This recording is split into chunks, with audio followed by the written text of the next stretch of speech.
wealth in your life. Well, that's exactly what we're going to be talking about today. And financial literacy is a large part of making that happen. And there's so many tools and resources that you can actually tap into to be able to achieve maximum wealth. The question is, how do you do it? Well, that's exactly what we are going to decode. And to decode that with us is Jerry Fetta. Now, Jerry actually helps make finances simple, true, and applicable as the founder and CEO of Wealth Dynamic X, a financial firm that helps thousands of clients across the U.S. build wealth. Jerry has a passion for providing financial education for families so they can become solvent and achieve greater financial freedom in life. Now, Jerry is married to his wife and business partner, Lexi, and together they have achieved financial independence in their own lives before the age of 30 and want to help as many families as they can do exactly the same thing. Jerry, thanks for joining us. Hey, Ty, thanks for having me back on. I think I was locked in a hotel room during COVID last time, so it's good to be back and good to be out. Yes, we're free. We're free. It seems so far away when we were just begging for that thing to end. For sure. Exactly. Well, welcome to Tampa Bay. I know you actually just moved down here to the Tampa Bay area. So how are you and Lexi liking it down here?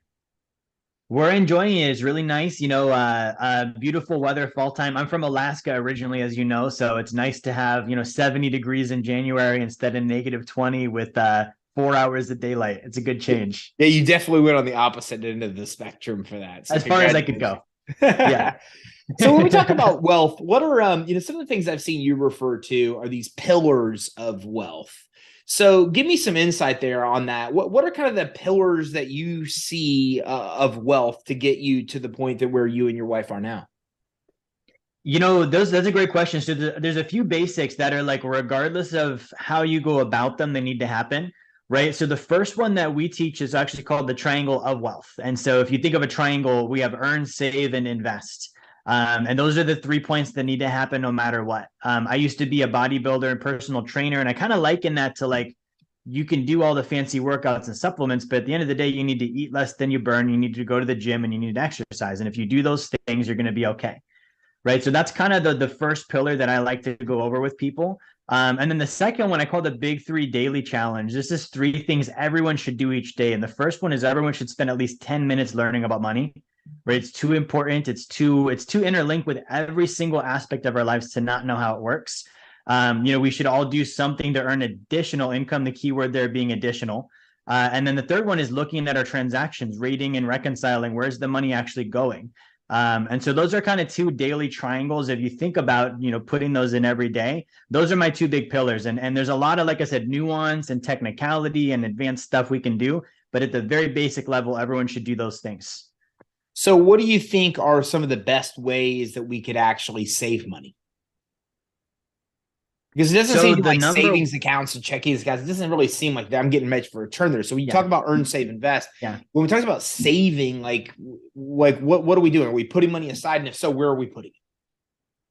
Yeah, so that's a great question. So the first thing is, no matter where you put it, it should be forced, it should be automated, and it should be something that happens every month, no matter what. Just like, the banks and the IRS and Wall Street, they all take the money off the top before we get it usually. And that's something we need to do for ourselves. So if that's happening, it's not just what you earn, it's what you save. I like to add to that to kind of point to what you're saying, Ty. It's not just what you save, it's where you save it. Right. So I just opened up a new account at Bank of America for my business. I would never save money there, but they're offering me like 0.10% on my account. Right. If you do the rule of 72 on that, I think that's like 720,000 years before my money doubles. So that's not okay. I can't actually store my value there. So the key with saving is that it is a store of value. It does need to actually store what I've put in there so that money is available to use again later. I'm very big on, I like high early cash value, dividend paying whole life insurance. I call it the sacred account because it's got a really long name, like I just said. I like gold and silver, and I also like real estate. And these are proven, real, tangible assets. They've got long track records. They do appreciate. They can earn income. I can also borrow against them to avoid taxes. And so that's really, for me, where I like to focus my saving energy on. What about investing? What do you recommend on the investing side?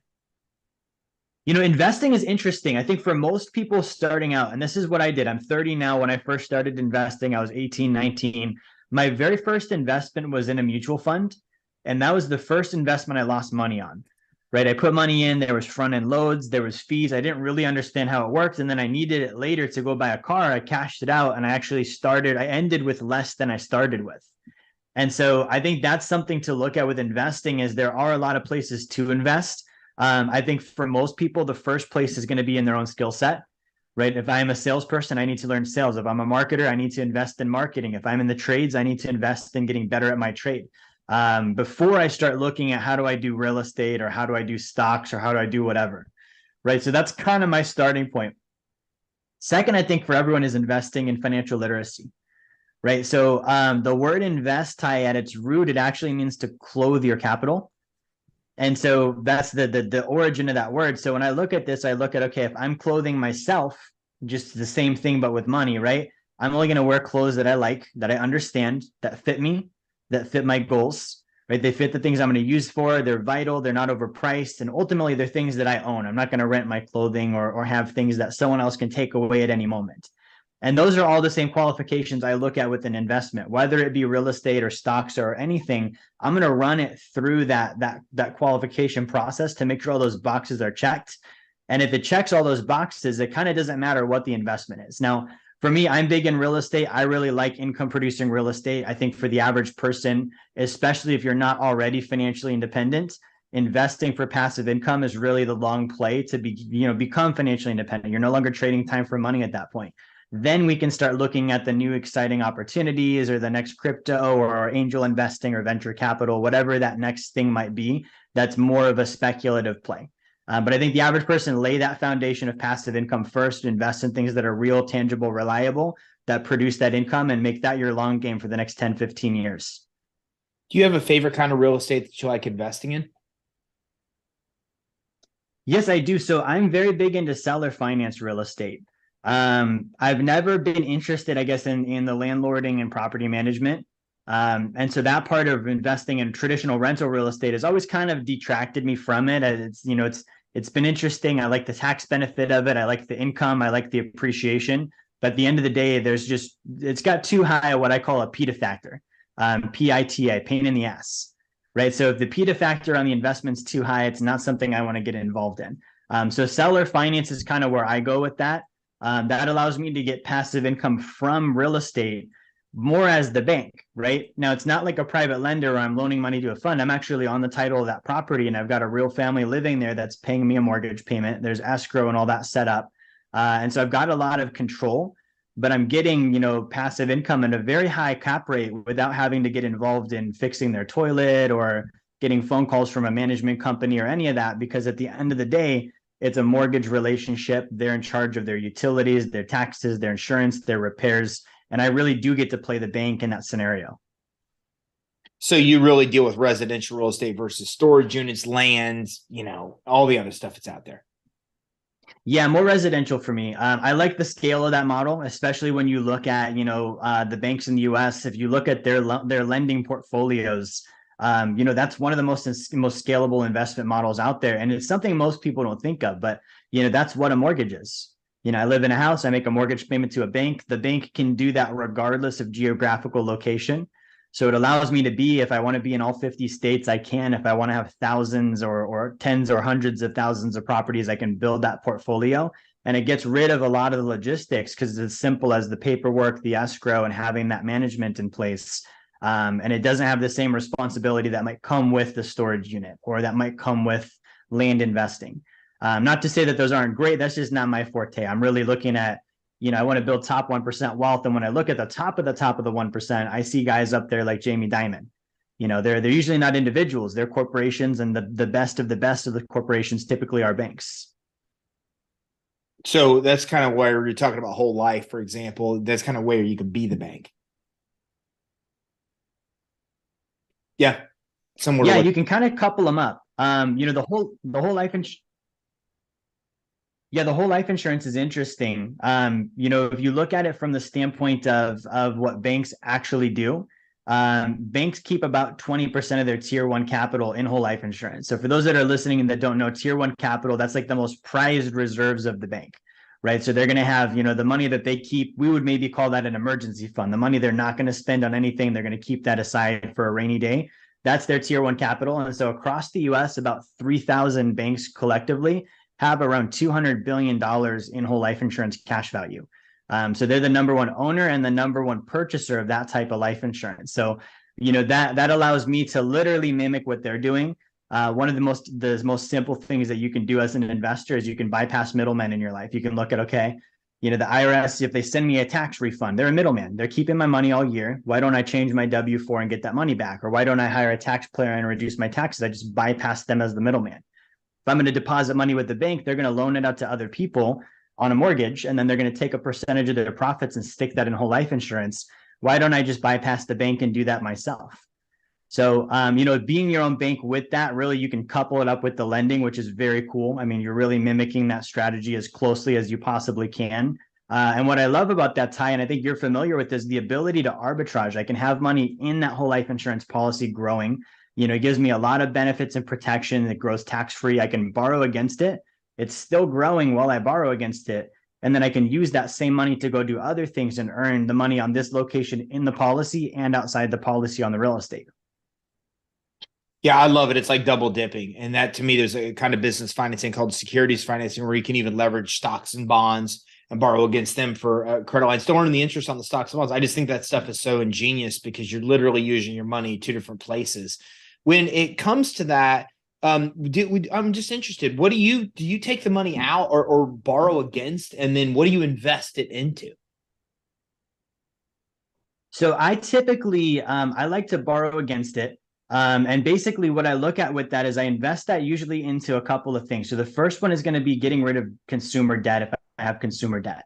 And so that might be where we help a client that's just starting out. They've got credit cards, they've got student loans, they've got whatever happening. If I'm paying 15% on a credit card and I take a policy loan and my net cost of interest is maybe 3 or 4%, and I'm still earning that dividend while I'm doing that, that's a great way to eliminate that debt and still have the money there when I'm done. I mean, the thing that happens with debt is, I have a lack of money problem first. So if I don't solve that and then I get rid of the debt, a lot of people go right back to the debt because they didn't solve the root, which was I need to have that money and that reserve built up. So I kind of get to do that if I use the life insurance. I also like to use it for large purchases or larger than usual purchases. Kind of a fun, stupid one. I just bought a purple mattress, right? So, $3,000 or $4,000 mattress. Larger than I would usually spend on one transaction, right? That's I'm not going to go spend $4,000 at Whole Foods on my grocery bill, right? But that transaction, I borrow against my whole life insurance policy and actually self-finance the mattress. Rather than making a $50 a month payment to mattress firm, I'm going to make that back to my life policy. My principal is still growing. And what's happening there is I'm not missing out on the opportunity cost, the future value of this money. If I pay cash for that mattress, that $3,000 or $4,000 gone. I'll never see it again. In 5 years, I've got a mattress that's worth maybe 20% of what I paid for it. If I do it through a policy, that principal never left and it grew the whole time. So I've got all that there. And I've also got this mattress that I paid for and I've got the benefit of use of it for that whole time as well. So that's another, you can do that with cars. You can do that with, marketing for your company, personal development. There's so many things you can use this for. And then the other one is real estate. I love taking a policy loan and doing a seller finance deal. The beautiful thing about doing the seller financing is you kind of get to do the double dipping twice. So you have double dipping on the policy loan, but then when you do seller financing, you're buying a property, let's say for 40 or 50,000. When you seller finance it, you're seller financing it at market value to the family, which is generally going to be 20 to 30% more than you paid. So if I take, let's say, 50 grand out of a policy, my 50 grand still growing in the policy like it never left. I'm putting that into a property that I'm going to then sell for maybe a 60 or 65. I've double dipped again. I just took my 50 that's still growing over here and I turned it into 60 over here. And I'm going to charge an interest rate over the next 15, 20, 30 years on that principal. Even though I only put in 50, I'm yielding as if it was 60,000. So I love doing that because it allows me to kind of double dip twice. And that strategy for me is just so fun seeing the math on it. So when you do that, when you do seller financing, are you the seller that's then financing the person that's coming in, or how do you do that? Or it can be the opposite side too, meaning are you buying real estate where the person you're buying from is financing it to you, or are you doing both? So I'm typically buying the property first, usually with cash or with a policy loan. I have a company that I work with that actually they work with banks and provide me a list of wholesale properties. And so I'm getting, very good discounts. The average investor price for the portfolio, I think last quarter was like 42K.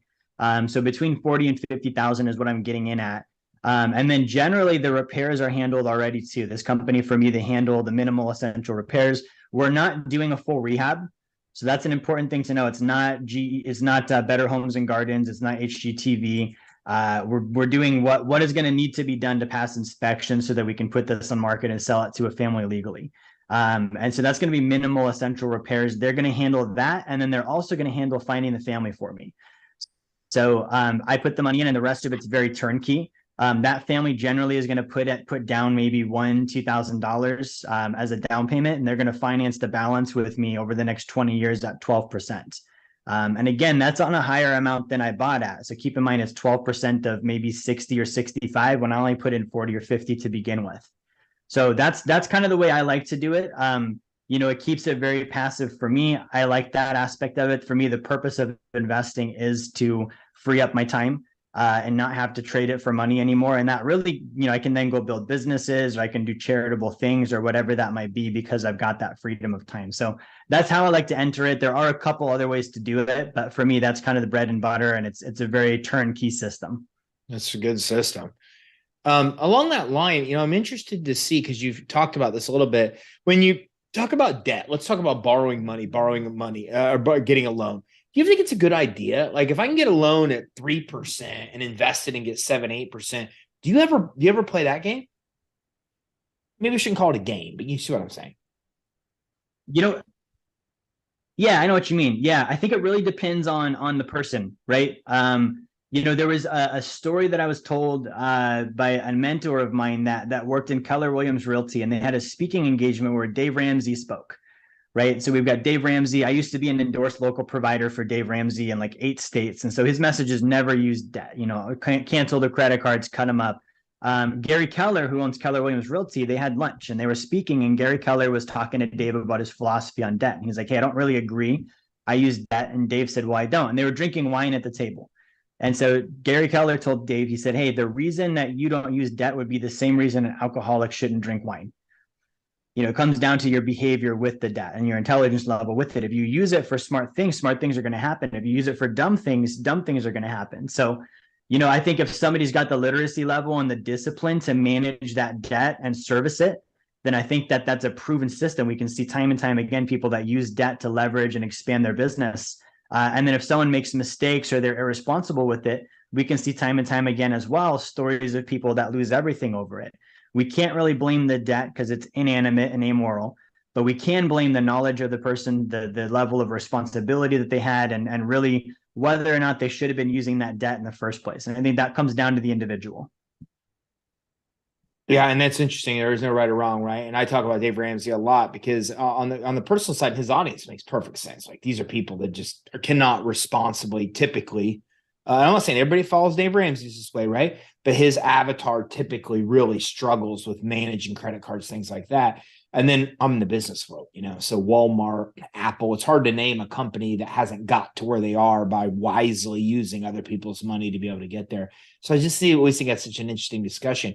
You talked about it being one of the important habits to have in a day is to learn about money every day. Where do you go, and where do you recommend your students go to actually get the best advice and learn about money? Yeah, that's a great question. So for me, my track started as a financial advisor. So I went through all of the state, federal regulations, and being young, I mistakenly thought that was financial literacy. I thought I know what I'm talking about now. I know about securities and bonds and markets and retail products. And I kept on running into these meetings with people very much like yourself. I was 18 or 19. They were successful in business. They were investing. And I could always tell they had an upper hand. They had knowledge I didn't have. They had experience I didn't have. And I didn't know where they would get this from. So, what I started doing when I started out, wanting to learn more about this is I studied old, dead, successful people. I read the biographies of John Rockefeller and Andrew Carnegie and JP Morgan and everyone I could get my hands on to see what do the wealthy actually do. And so for me, I say that's a great starting point.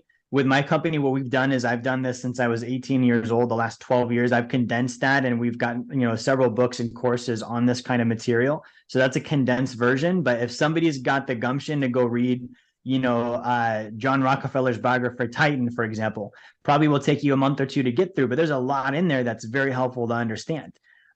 So I think that going to source is always going to be the best. If you can't do that or you don't have the time, find something that closely resembles it, that's able to get you that data without having to get the same work. What I would stay away from is anything that looks like it's a shortcut. There's a lot out there. Ty, you and I are both online doing our businesses. We've got, companies, employees. And so there's a difference between someone that has real education they're offering, and there's a difference between someone that just sounds good on a smartphone. And I think that's where a lot of people fall into the pits, is they don't know how to tell, okay, this person knows what they're saying, or this person just sounds really good on a camera but has no results. So I think that really is the thing to watch out for. And the best defense against that is find someone that's got a track record.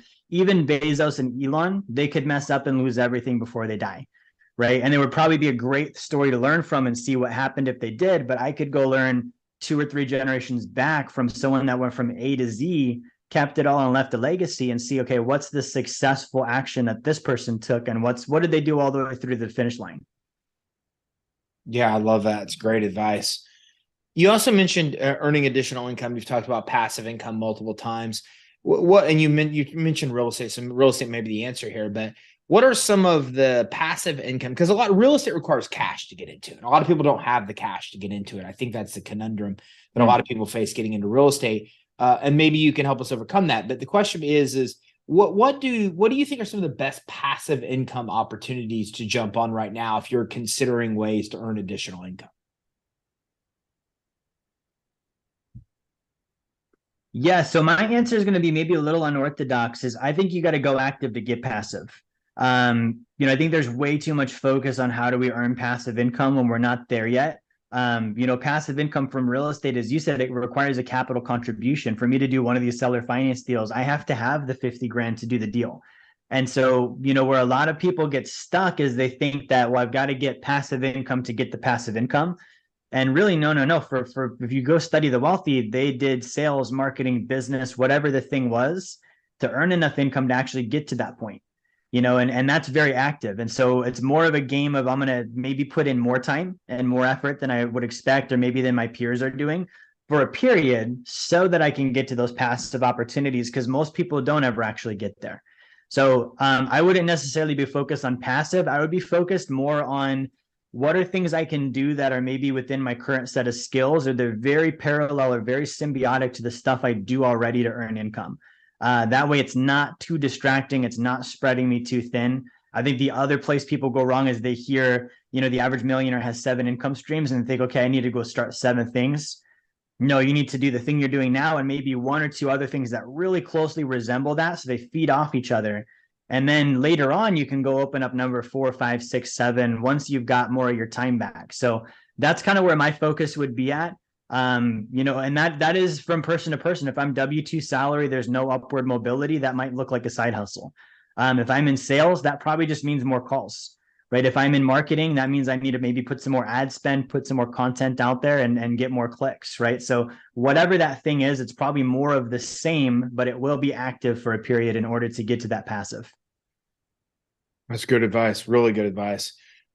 Speaking of which, we talked about taxes before we jumped in here and got started today. Is it possible to not pay taxes legally and get away with it? Absolutely, it is.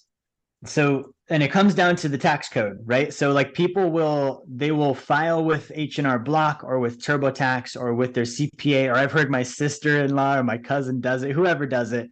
And the thing is when you look at the tax code, it's like over 6,000 pages long. And there's only like maybe 30 to 50 pages that actually have to do with the literal paying of taxes. The rest of it is all notes. It's all incentives. It's all credits. It's all deductions. It's tax law. So we have to really pick apart the tax code and ask ourselves, where did it come from? Right? So it came from 2 different groups. We have Congress, and they pass it into law. And then we have, lobbyists that sponsor bills and try and get them passed. Those lobbyists typically work for the wealthy. Now, what do the 2 groups have in common? If you've ever looked at the net worth of Congress, They're all almost top 1%. They're wealthy already. And then you look at the people that run these large corporations, they're also wealthy. So when they sponsor bills in, like, for example, the one I love to use because it's so fresh was in 2020, they passed that pandemic relief bill like on December 31st. The whole life insurance industry lobbied in there to get their MEC lines increased. It's like, what the hell does that have to do with COVID relief? It has nothing to do with it, but they lobbied it in. And so you can see that that's how that game works. So the tax code was written by the wealthy, right? Whether it was large corporations and special interests using lobbyists, or if it was Congress themselves, both of those groups are wealthy. And so they're going to put things in there that incentivize you to, reduce your taxes legally. And it comes down to either I understand it myself and I can keep myself compliant with it, which is very risky. If I'm trying to understand all this myself and I'm not trained in it, all it takes is one audit and one mistake, and it's very expensive. Or I've got a team that can help me do it. And that's the importance of, if you look at the wealthy and you look at, those that are using the tax code, they've got pretty large and aggressive teams that help them reduce their taxes. So it's very possible. There are some basics. You can do things like retirement accounts, and you can do things like, small business deductions and vehicle deductions. But when you get out of that realm and you start getting into more advanced tax planning, that's where it gets very creative. And that's where there's a lot of power behind it, but there's also a lot that can go wrong if you don't do it correctly. So that's one of those areas that I would say for people to study up on, get an understanding of it, and then work with a team that, they're able to get you the deductions and get you the code, fully working for you, but they also can represent you and protect you in a downside scenario too. It's good stuff.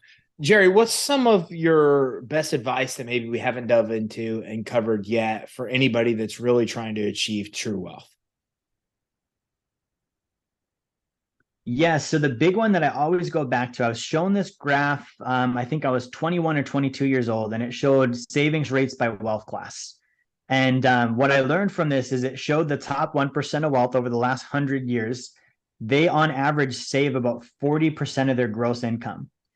And that's an astronomical number. I mean, it takes a while to get up to that. And that was something that I looked at and I thought, okay, good. If I could just do that, if I don't even think about the investing part yet, if I just think about saving 40% of my income and I put that into these real stores of value, like I mentioned, the life insurance, the real estate, the gold and silver, whatever it might be, that puts me in a position where I'm doing one of the top 1% metrics, right? It's a leading indicator. If I save 40% and that's a top 1% thing, later on, that sets me up to invest like a top 1%er and get a net worth like a top 1%er.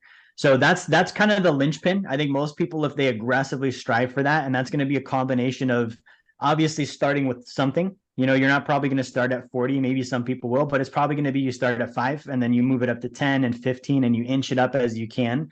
And then you combine that with aggressively increasing the income and aggressively reducing those overhead costs, things like consumer debt and taxes and just things that aren't contributing to wealth. And you make that your game for the next 10 or 15 years.